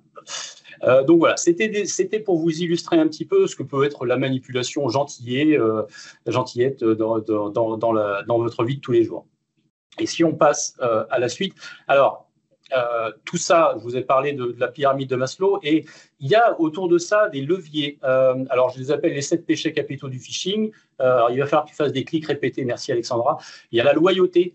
Ma mère s'est fait hacker comme ça. Message de sa sœur. Je suis à l'étranger, j'ai perdu ma carte, envoie-moi un Western Union avec 300 balles. Hop là, c'est parti. La loyauté de frères et sœurs, d'amis, etc. L'appât du gain, c'est très simple. Vous recevez un mail, je suis une vieille dame, je vais bientôt mourir, je ne sais pas à qui léguer ma fortune, je vous ai choisi vous, etc. De vous discuter avec elle, et puis à un moment donné, pour pouvoir mettre en place l'acte notarié, il faut quand même que vous payiez 300 balles que vous ne reverrez jamais. Donc voilà, l'appât du gain par exemple. La peur, évidemment, vous avez peut-être reçu ces arnaques, on vous a pris le contrôle de votre ordinateur, on a pris le contrôle de votre webcam et on a des vidéos un peu compromettantes de vous. Ça fait partie des choses, voilà, on manipule un peu les gens. L'inattention, les URL, on va en reparler tout à l'heure, juste après. La suivante, c'est l'urgence. Vous achetez une voiture, vous achetez n'importe quoi, et puis vous avez le vendeur au téléphone qui dit oui, elle est toujours disponible, mais par contre, il faut vous dépêcher parce que j'ai déjà 5 personnes dessus. Et là, vous vous dites, 5 personnes, voilà, il faut absolument que je l'ai avant les autres. Je me dépêche, je ne regarde même plus la voiture, je ne regarde même plus les caractéristiques, j'achète, et après, je me mords les doigts, bien évidemment. L'isolement. Ça, c'est très utilisé dans le milieu des entreprises. On vous fait croire à la confidentialité des choses et on vous isole parce qu'on le disait tout à l'heure, on réfléchit mieux à deux et donc on réfléchit moins tout seul. Et donc, on fait beaucoup plus de bêtises quand on n'échange pas et qu'on garde des choses pour soi. Et donc, la première chose que vont faire les pirates, c'est de vous isoler pour vous empêcher de réfléchir à plusieurs. Et puis le sentiment, les arnaques au sentiment, il y a énormément de gens dans le monde et c'est un sport assez national en Afrique.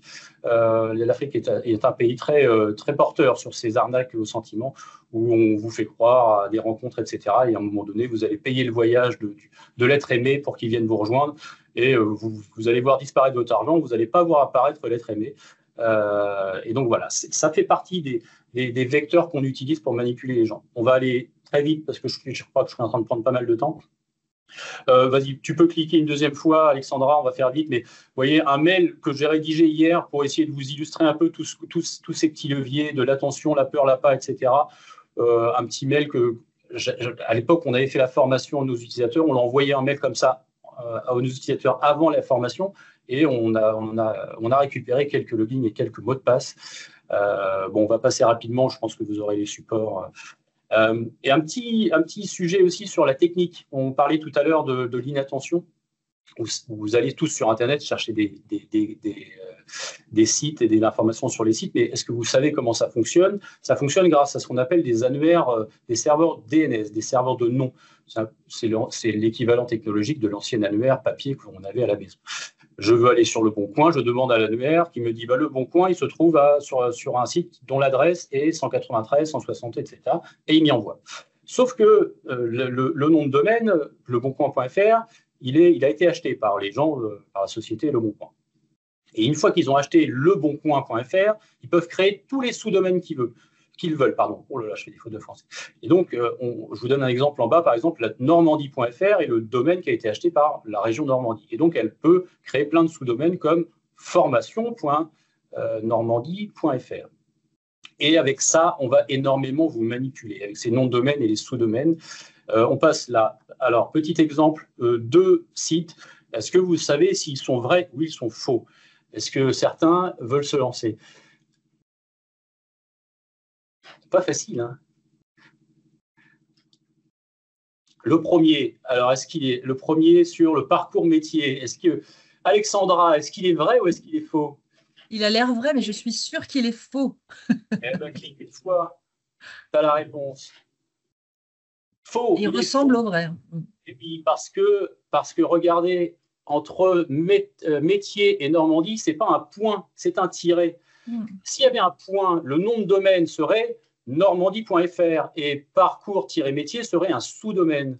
Comme on a mis un tiret à la place du point, le domaine devient parcours-métier-normandie.fr. Et celui-là, je peux l'acheter parce que peut-être que la Normandie n'a pas pensé à l'acheter, ce site. Deuxième, Société Générale. Est-ce que le site est vrai ou est-ce qu'il est faux? Alors, je ne peux pas lancer de bonbons, hein, mais il est faux. Il est faux. Regardez, il y a, entre Société et Générale, il y a un point. Et donc, le nom de domaine n'est plus Société Générale, mais générale.fr. Et ce qui est très marrant, c'est que j'ai regardé hier soir, le domaine général.fr, on peut l'acheter. Aujourd'hui, la Société Générale n'a pas pensé à le faire. Allez, deux derniers exemples avant de libérer la parole. Pareil, Crédit Agricole. Est-ce qu'il est vrai ou est-ce qu'il est faux? Il n'y a pas de E, il est faux et non, c'est mal écrit. Oui, bravo, il n'y a pas de E à Crédit Agricole. Mais le matin, avant le café, avec les yeux qui collent encore un petit peu, parfois, des gens passent à côté. Et impôts, le site des impôts. Celui-là, il est facile parce que la solution est juste en dessous. Et il est faux aussi, celui-là. Ouais, ça devrait être un point. Le tiret à la place du point entre impôt et gouv. Et du coup, là, le nom de domaine est impôt-gouv.fr et pas gouv.fr. Donc voilà, tout ça, c'est pour vous montrer que entre vos besoins de la pyramide de Maslow, les 7 péchés capitaux du phishing et puis ce genre de technique qui est très utilisé, aujourd'hui, on parle de 90% des attaques qui ciblent l'humain. Avec tout ça, vous voyez qu'il y a du possible. Et donc, on parlait de formation. Dans la sensibilisation, il y a énormément de travail à faire aussi. Je vous remercie. Merci beaucoup, Fabien. On va enchaîner sur le volet formation, justement. C'est Alexandra qui va commencer sur ce volet-là. Je te laisse la parole. Oui, alors. Partie formation. Donc, se former pour se reconvertir dans la cyber, on en a parlé, et les perspectives. Tout ce qu'on a dit, je suis bien contente parce qu'en fait, ça se recoupe, on ne s'est pas contredit, donc c'est quand même une super nouvelle.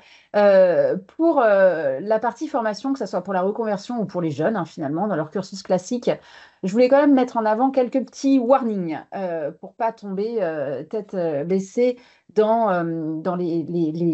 malheureusement dans les solutions qui ne fonctionnent pas. Notamment pour ceux qui se reconvertissent, et pas que d'ailleurs, pour tous, oubliez les formations courtes. Comme tout secteur qui porte, on trouve aussi des offres de formation qui ne sont pas forcément adaptées à ce qu'attendent les entreprises. Donc, on oublie les formations courtes. Quelqu'un qui ne vient pas du domaine de la cyber, qui reste formé sur une formation de 3 mois, vous imaginez bien que ça n'a aucun sens. Alors, c'est sûr, c'est hyper agréable pour celui qui se forme parce que c'est court et puis en plus, on lui a expliqué qu'il allait devenir expert derrière, mais ça n'a pas de sens. C'est pas possible. Ce sont des métiers hyper complets. On ne peut pas imaginer qu'en 3 mois, sur des cursus qui doivent être normalement certifiés en diplômant, on puisse avoir l'ensemble des compétences.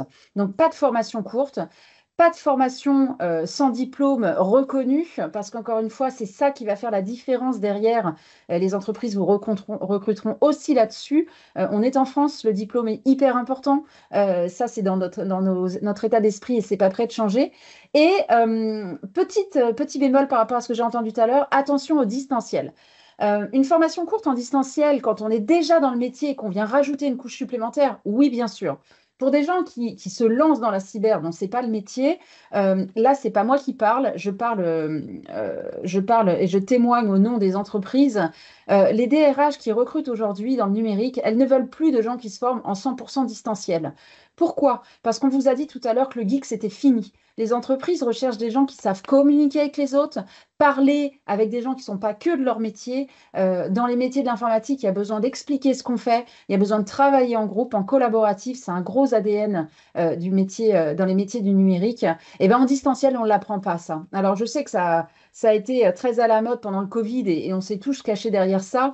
Aujourd'hui, j'ai beaucoup d'entreprises qui nous disent, quand on voit telle formation en distanciel, et je tairai le nom, aujourd'hui, le CV, on ne le retient même pas, on ne voit même pas la personne. Donc, je sais que c'est facile parce qu'on passe du four à sa formation, mais attention, in fine, c'est l'entreprise qui recrute, qui choisit son candidat. Donc, j'alarme sur le fait que les entreprises mettent de gros bémols aujourd'hui sur les formations en full distanciel. Préférer le présentiel, c'est là qu'on apprend à travailler en équipe. Je reviens et je prends un exemple très basique pour vous expliquer pourquoi des formations courtes, non diplômantes, ne conviendront pas aux entreprises. Et c'est tant mieux. Imaginez votre banque.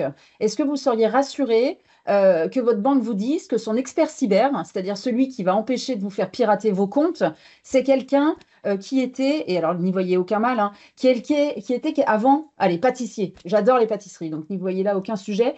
Et qui en 3 mois fait une formation en cyber. Et maintenant, c'est lui l'expert cyber et c'est lui qui gère le fait que vos comptes ne seront pas piratés. Est-ce que ça vous rassure? Moi, personnellement, ça ne me rassurerait pas du tout. Donc, c'est juste un exemple pour illustrer qu'il faut aussi être raisonnable et être cohérent avec le marché.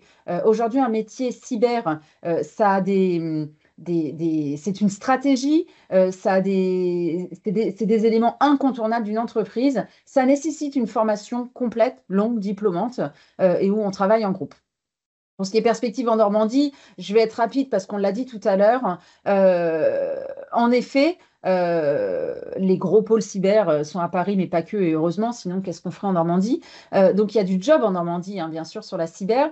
Il y a 2 types d'entreprises. Vous allez avoir les entreprises qui ont une autre activité numérique que le numérique et qui ont un métier, un service informatique. Je prends des exemples qui parlent à tout le monde, hein, la Matmut, Ferrero, la SERP, hein, pour laquelle Théma va témoigner après. Et puis, il y a les entreprises qu'on appelle les ESN, qui sont 100% spécialisés et qui ont des experts très fortement capés, qui, eux, ont des populations de salariés qui vont mettre en prestation chez les clients finaux. Typiquement, la Matmut a ses salariés au service info et ils font aussi appel à des ESN, donc les Orange Cyberdéfense, les Atineos Cybersécurité, qui vont mettre en prestation, ponctuellement, des gens salariés, en prestation dans les entreprises finales. Voilà. Donc ça, c'est les perspectives en Normandie de grandes typologies d'entreprises. Les entreprises, toutes d'ailleurs, puisqu'aujourd'hui, on l'a dit tout à l'heure, toutes se sont fait ou se feront attaquer. Donc elles s'équipent et elles recrutent dans ces métiers-là. Et puis, celles dont le métier, et uniquement le métier, c'est d'avoir les experts en cyber pour les placer chez les clients finaux. Voilà. J'espère que ce petit point vous aura aidé à y voir plus clair. Merci beaucoup. On va poursuivre avec vraiment un panorama bien complet, Morgane, des différents niveaux de formation qui existent. Oui, alors ce schéma est un peu imbuvable, donc je vais essayer de l'expliquer au mieux et rapidement. Ce qu'il faut bien comprendre déjà dans un premier temps, c'est que en fait, on peut arriver dans les métiers du numérique et de la cyber en fait par plein de voies différentes. Tant via un lycée, des universités, on en a déjà parlé, les écoles d'ingénieurs, des écoles privées. Et aujourd'hui, effectivement, on en a de plus en plus sur Rouen, Caen, Le Havre. Donc on peut, et ce qui est aussi important de comprendre, c'est qu'il y a plein de passerelles. Donc vous qui accompagnez les jeunes ou les personnes en reconversion, en fait, il y a plein de passerelles possibles et inimaginables. Donc, en fait, on peut commencer par un BTS ciel et après se rediriger vers une 3e année de licence, la 3e année d'école d'ingénieur. Alors, bon, les écoles d'ingénieur, il faut faire attention parce que c'est très, très réglementé au niveau des candidatures. Mais voilà, on peut envisager vraiment plein de choses ou faire son cursus dans une école privée, aujourd'hui du bac+1 jusqu'au bac+5. Voilà. Mais en tout cas, il y a plein de passerelles. Et là où vous voyez des pastilles, donc alternance, c'est les diplômes où on peut faire de l'alternance. Donc, je pense que vous le comprenez en le voyant. Aujourd'hui, quasiment tous les diplômes aujourd'hui sont ouverts à l'alternance. Alors, quand je dis diplôme, je dis vraiment diplôme au sens où on le comprend aujourd'hui, bac+2, bac+3, bac+5. Donc les BTS, les licences, les BUT, les bachelors, donc c'est un intitulé de diplôme, un bachelor, les masters ou vraiment le diplôme d'ingénieur. Donc aujourd'hui, tous, et en fait y compris les écoles privées et aussi les écoles d'ingénieurs qui aujourd'hui peuvent être très onéreuses, sont ouverts à l'alternance. Et donc ça permet à l'étudiant de ne pas payer son école, d'avoir une vraie expérience professionnelle. Aujourd'hui, plus de la moitié des entreprises gardent leurs alternants en CDI après. Donc ça, c'est aussi non négociable. Voilà, il faut plus voir comme, l'alternance comme une ligne sur un CV. Voilà, aujourd'hui, j'espère que aucune personne autour de ce webinaire ne pense ça, mais voilà, aujourd'hui, l'alternance, c'est vraiment mis en valeur, hein. On dit qu'aujourd'hui, c'est la voie de l'excellence. Voilà, donc c'est beaucoup plus ouvert. Aujourd'hui, quasiment tous les métiers sont ouverts à l'alternance. Donc ce n'est plus comme il y a maintenant quelques longues années où c'était plutôt ouvert aux métiers artisanaux, aux métiers manuels. Voilà, donc ça, c'est plus le cas. Donc il faut vraiment, vraiment encourager les personnes que vous accompagnez à faire de l'alternance. C'est que du plus, en plus d'être rémunéré, bien évidemment. J'ai vu quelques questions, j'ai cru voir quelques questions passer.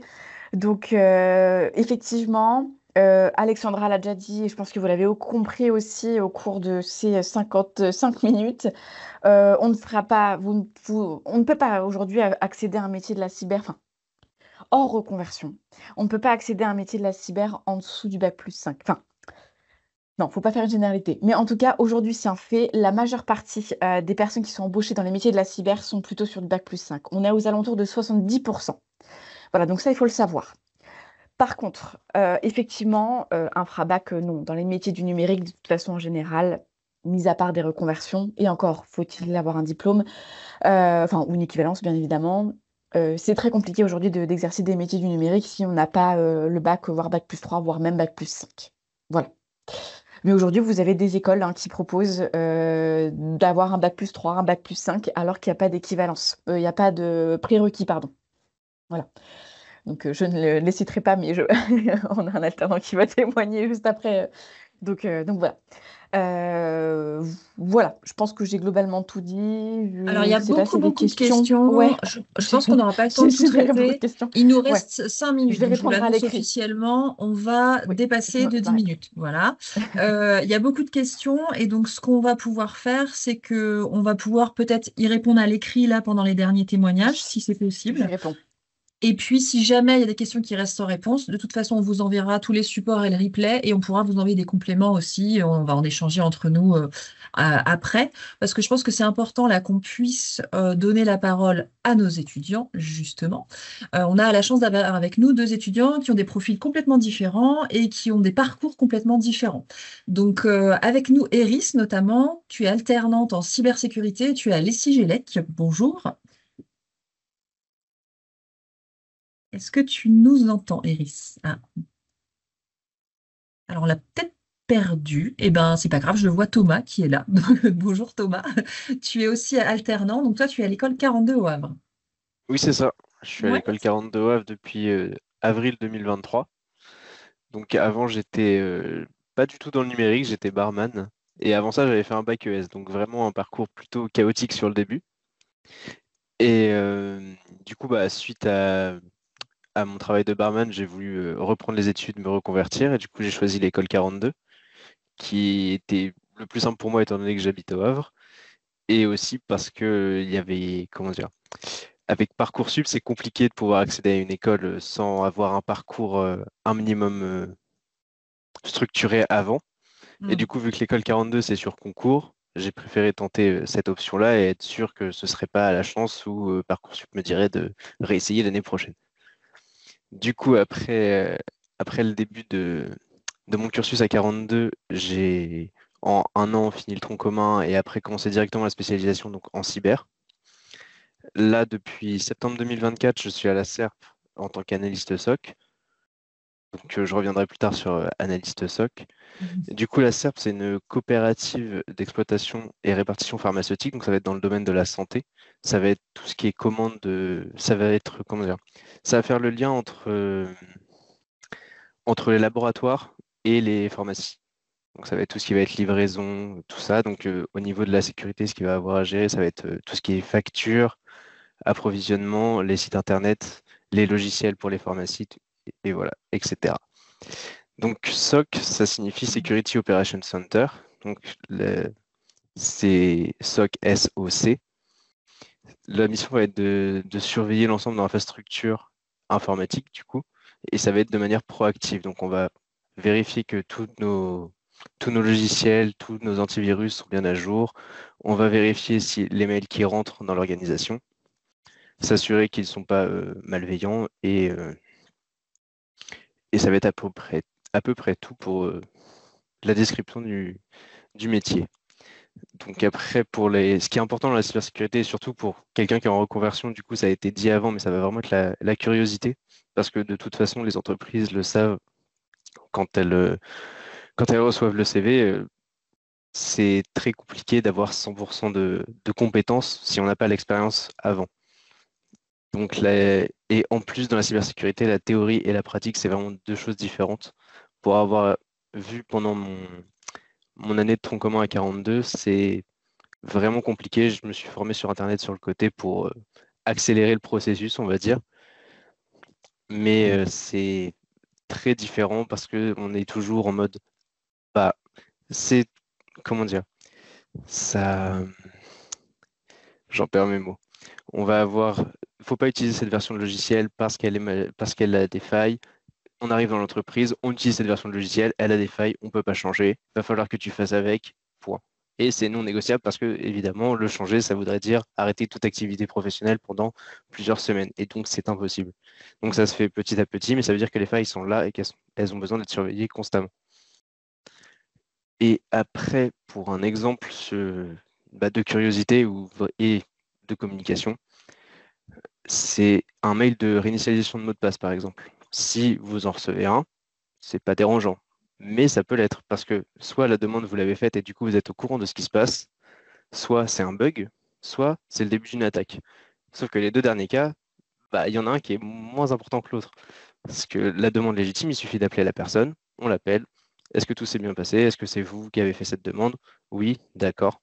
Si c'est un bug, il va falloir creuser du niveau du logiciel. Donc de ce côté-là, il va falloir appeler l'équipe de développement, tout ça. Et si c'est le début d'une attaque, il va falloir vérifier d'autres choses. Donc comme on a vu avant, les URL, l'adresse d'envoi, etc.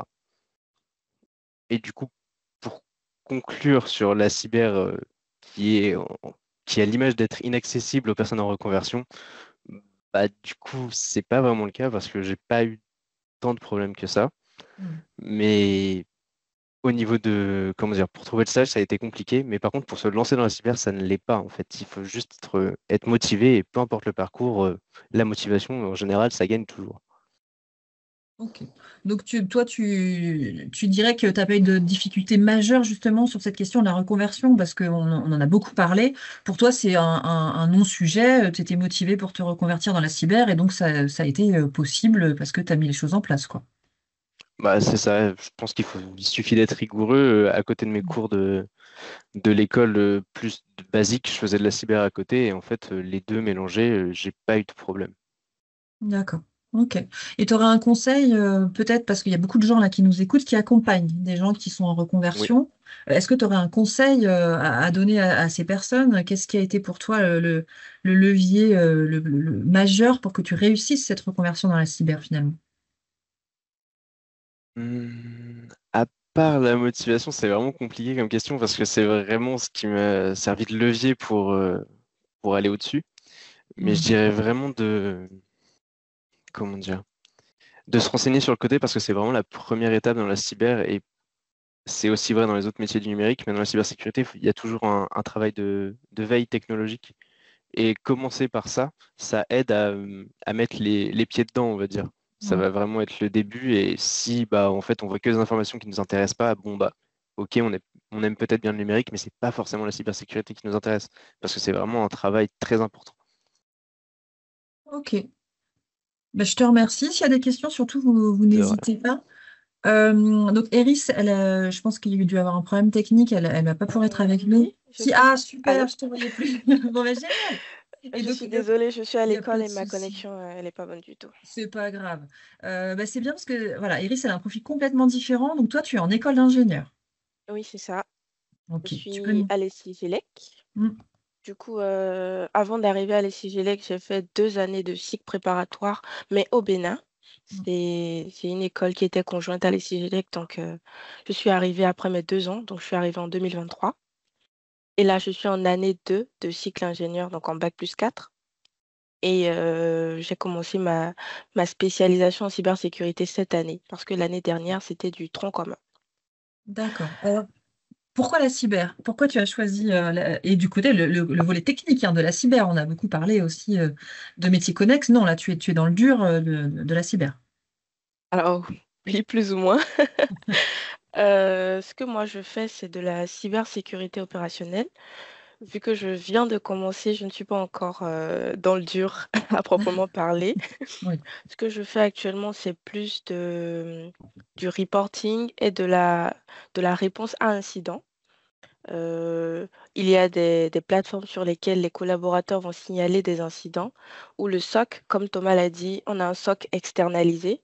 Donc, c'est Mm. lui qui va repérer tout ce qu'il y a comme problème sur le réseau ou sur les appareils des collaborateurs. Et ensuite, on va nous les signaler et nous allons faire nos investigations et prendre des mesures par rapport à cela. D'un autre côté, moi, je fais du reporting par rapport aux mails de phishing que nous allons recevoir dans l'entreprise. Et par rapport à ça, on va prendre des mesures de sensibilisation, de formation et aussi sur nos outils de sécurité pour essayer de les améliorer. Mm. D'accord. On a beaucoup parlé tout à l'heure, être une femme dans la cyber, etc. Donc oui, tu es une femme dans la cyber. Ta tutrice est une femme. Il y a une majorité de femmes dans ton entreprise dans la cyber, non? Oui, oui, dans mon entreprise, c'est beaucoup de femmes et particulièrement en cybersécurité, on a plus de femmes que d'hommes. Bon. Dans mon équipe, nous sommes 3. Bon, la cybersécurité chez nous, c'est divisé en plusieurs petites équipes.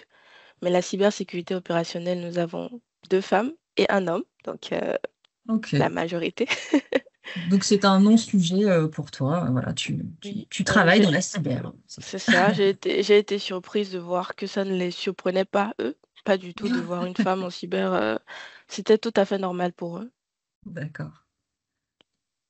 Est-ce qu'il y a autre chose que tu voudrais nous dire sur ton parcours, des conseils peut-être pour les gens qui accompagnent des jeunes qui veulent se diriger vers la cyber? Oui, justement.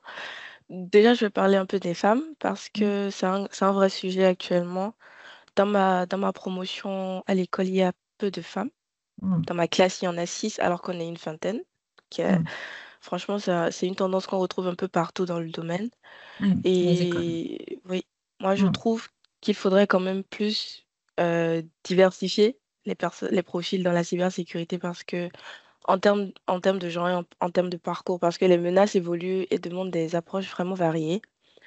Et on parle de plus en plus des femmes dans le numérique, mais il reste du travail, notamment sur la visibilité des rôles. Mm. Mm. Euh, moi, je pourrais conseiller aussi à toutes les personnes qui voudraient faire de la cybersécurité d'être vraiment très curieuses parce que c'est quand même la base. Il faut être Mm. très curieux. Il faut se créer un réseau. Il faut oser postuler. Et il faut aussi faire des projets concrets. En Mm. cybersécurité, c'est vrai que c'est bien d'être passionné et intéressé, mais il faut quand même connaître la base. Il faut connaître des termes très basiques en cyber pour au moins avoir ce qu'on appelle la résilience à la cybersécurité. Mm. Voilà. Ok. Ben, merci beaucoup. Oui, c'était important que tu puisses témoigner aussi voilà, par rapport à ton parcours et puis ce que tu évoques hein, effectivement sur la féminisation qui est difficile dans les formations. Encore, il y a encore beaucoup de travail à faire de ce côté-là. Je vois qu'il y a beaucoup de Oui, vas-y, je t'en prie. Tu voulais ajouter quelque chose, Iris? Non, non, Ok, je ça confirmais marche. juste. Je vois qu'il y a beaucoup de réponses qui arrivent à vos questions sur le chat. S'il reste des questions sans réponse, vous continuez à les envoyer ou vous me les envoyez par mail après. On va terminer ce beau panorama de la cyber avec quelques outils qui sont à votre disposition et que vous pouvez utiliser. Donc, bien sûr, je vais vous parler des outils de l'Agence de l'orientation et des métiers avec la plateforme Destination Métiers sur laquelle vous allez trouver des infos, des animations hein, que vous pouvez utiliser avec vos publics. Donc, des outils de vulgarisation et de découverte des métiers. Il y a aussi, bien sûr, tous les outils pour trouver des stages, des ambassadeurs métiers, des ambassadeurs formation dans le domaine de la cybersécurité, mais pas que, dans tous les domaines, en fait. Hein. Et puis, on l'a évoqué tout à l'heure, bien sûr, l'ANSSI produit énormément d'informations et d'outils qui peuvent être utilisés sur les différentes formations qui sont labellisées. Hein. Il y a un label qui existe sur panorama des différents métiers. Donc là, on en a un 2020, mais grâce à Eric, j'ai pu aussi vous en mettre un deuxième, là, qui est plus récent, Observatoire des métiers 2023. Et puis, on a eu tout à l'heure à distance Benoît de l'ESET. L'ESET a une chaîne YouTube qui produit aussi beaucoup d'informations et de données sur la cybersécurité. Donc, tous ces outils-là, bien sûr, sont gratuits, à votre disposition tout le temps. Nous, côté agence, on a aussi créé un module d'information en ligne. Donc, vous pouvez vous y inscrire en cliquant simplement sur le lien qui va vous être envoyé avec le support. Vous pouvez y accéder à n'importe quel moment et on y retrouve des panoramas, des formations, des métiers, des liens, etc., etc. Je vais arrêter de parler. Je vais demander si quelqu'un a une dernière chose à dire, quelque chose qu'on n'a pas abordé du tout et que vous voudriez absolument dire aux gens qui sont encore avec nous. Ou est-ce qu'on a tout dit? Je crois que puisqu'on parle des gens qui vont accompagner peut-être des gens dans leur choix, il faut le dire, hein, la cybersécurité, c'est un monde très créatif. On a des gens très créatifs en face et on doit se montrer en termes de défense très créatifs. C'était des métiers créatifs, des métiers structurants, des métiers d'équipe. Alors effectivement, il y a des aspects techniques qui ne sont pas toujours très... Enfin, ça dépend pour qui. Hein. J'ai l'impression, surtout pour les femmes, il y a un aspect technique qui peut parfois être un peu rébarbatif, mais il y a plein de belles choses à côté de ça. On peut s'épanouir de plein de manières différentes dans la cybersécurité. La technique n'est qu'un spectre, il y en a beaucoup d'autres. Merci beaucoup. Merci à tous, merci à tous les contributeurs pour vos témoignages qui sont riches, qui nous ont permis vraiment de voir toutes les différentes couleurs de la cybersécurité. Et puis, bien sûr, on reste à votre disposition. Je vais vous envoyer les supports et le replay. Et donc, s'il y a d'autres questions, vous n'hésiterez pas, vous me les transmettrez. Et puis, je les ferai passer également aux gens qui ont partagé leurs compétences aujourd'hui. Merci à tous infiniment. Bonne fin de journée. Merci beaucoup. Merci. Bonne journée. Au revoir. Au revoir.